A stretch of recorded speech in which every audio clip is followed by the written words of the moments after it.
अब हमारे पास 66 MCQs है जो कि कह रहा है how many kilograms of sugar costing ₹9 per kg must be mixed with the 27 kg of sugar costing ₹7 per kg so that there may be a gain of 10% by selling the mixture of ₹9.24 per kg। अब इसमें जब हम CP या SP वाले question जो कर रहे होते हैं इसमें बहुत आसान तरीका होता है, एलिगेशन रूल लगाने का मेथड होता है, वो भी मैं आपको बताऊंगी। यहाँ पे कह रहा है कि 27 किलोग्राम शुगर जो है हमें 7 पर केजी रुपीज़ की कॉस्ट हो रही है, तो हमें 9 कितने केजी की कॉस्ट होगी।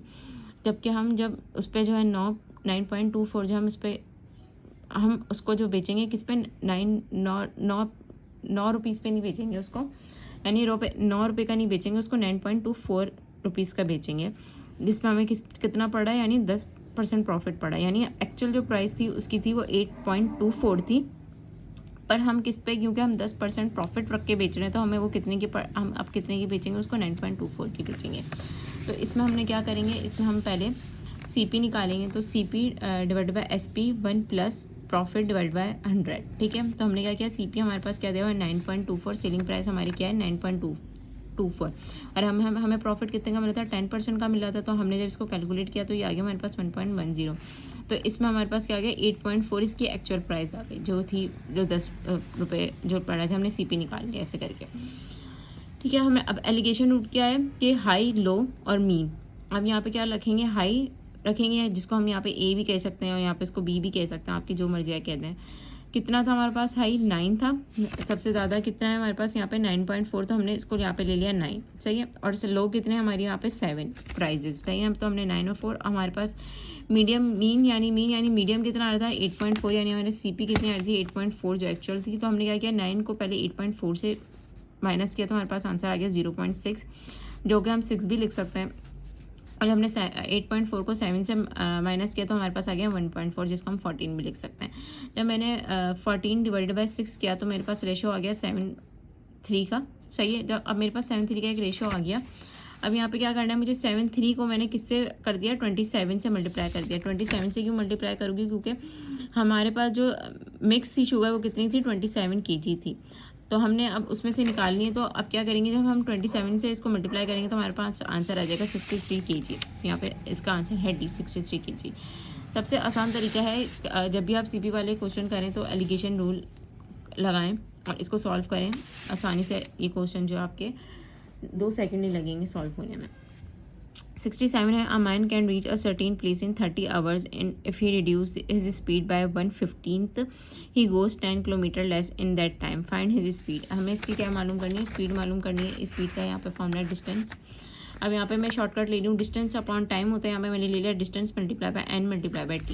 अब डिस्टेंस का क्या है हमारे पास 10 है, 115 उससे चल रहा था तो 15 डिवाइड बाय 30। मैंने इन सबको मैंने जब कैलकुलेट किया तो मेरे पास आ गया 5/5 किलोमीटर पर आवर, तो इसका आंसर हो गया 5 किलोमीटर पर आवर।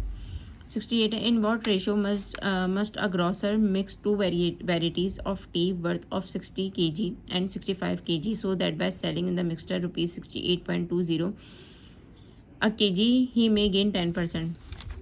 यहाँ पे फिर से CP वाला हमारे पास आ गया, हमने CP का बताया। अब जैसे टी 2 तरीके की दे रहा है, एक वो टी दे रहा है 60 की और एक दे रहा है वो B 65 की। हमें सेलिंग की प्राइस कितने की दे रहा है, 68.20 की, और प्रॉफिट हमें कितना मिल रहा है उस पर 10%। मैंने भी बताया था CP कैसे कैलकुलेट करते हैं। 68.20 को हमने डिवाइड कर दिया 1.10 से, तो हमारे पास आ गया 62 हमारे पास क्या आ गया, एक मीन आ गया हमारे पास। तो हमने A हमारे पास हाईएस्ट क्या है हमारे पास 60 और 65 आ गया, यानी अब 62 का मैंने पहले 60 से करा तो 3 आया, और 65 को माइनस किया 62 से तो हमारे पास आ गया 2 आंसर।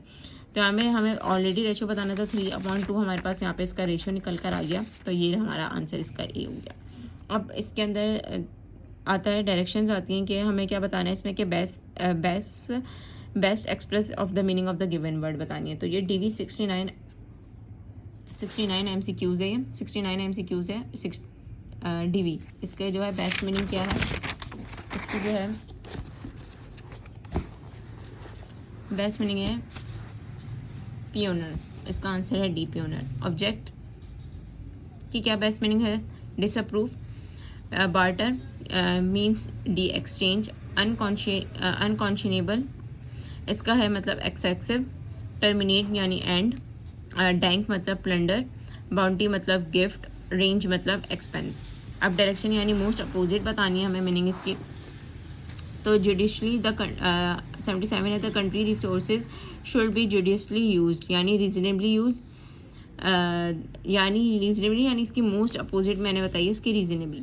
यहाँ पे the data compiled by the organisation was very useful, compiled यानी collected.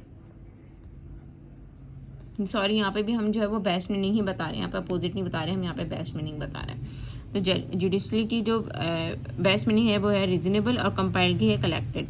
Sporadic rise in his temperature has cause us much worry यानी इरेगुलर, स्पॉटिक मतलब irregular. And is believed to be the most industrious यानी diligent, industrious का मतलब diligent होता है। The tour was cancel on account of incessant rain यानी constant rain, यानी constant को हम की एक और क्या मीनिंग आ गई हमारे पास, incessant rain. I disdain those who tell lies यानी कंटेम, डिस्टेन मतलब condemn. The benevolence of god of rain has seen a very successful monsoon of this year. Benevolence यानी रूथलेसली, इसका आंसर है सी, रूथलेसली। ठीक है। Every one tries to avoid his company because he is in the habit of using anecdotes. इसका answer है C, interesting incidents. अब इसमें बतानी है अपोजिट, तो वर्च्यू की अपोजिट होगी वाइस, जील का अपोजिट होगा एम्पैथी, सिंपैथी का अपोजिट होगा एम्पैथी, एडोडाइट का अपोजिट होगा इग्नोरेंट, हेल्पलेस, यहाँ पे हेल्पनेस नहीं हेल्पलेस है तो इसका मतलब होगा लकी, हैप्पीनेस यानी का मतलब है अपोजिट में ग्रीफ, अडोशियस का अपोजिट है टिमिड, इनफ का अपोजिट है इनएडुकेट। अब यहाँ पे क्या बतानी है, अपोजिट मीनिंग हमें वर्ड्स में बतानी है। You can not work on this project with नेबुलस plan in mind यानी क्लियर, यानी नेबुलस का मतलब कुछ अलग ही होगा, तब यहाँ पे बताया इस चीज़ का आंसर है clear. He evident his family यानी सपोर्टेड हिज फैमिली।